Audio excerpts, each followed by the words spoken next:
চলুন এমন একটা ফিলিংস নিয়ে কথা বলি যে আমাদের সবারই খুব চেনা।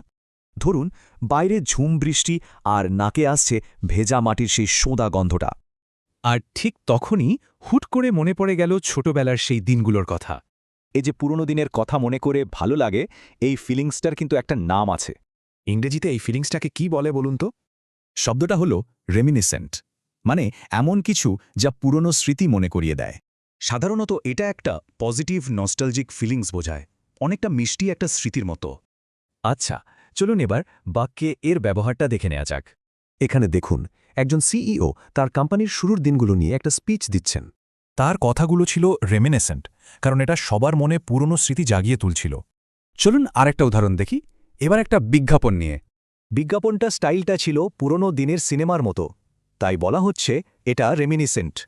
শেষ উদাহরণটাতে একটা টিম তাদের পুরনো চ্যালেঞ্জগুলোর কথা মনে করছে। তারা একসঙ্গে কিভাবে কঠিন সময় পার করেছিল আর সফল হয়েছিল সেই স্মৃতিগুলো নিয়েই কথা বলছে। এইবার আসল মজা। চলুন শব্দটা মনে রাখার একটা সহজ টেকনিক শিখে নিই।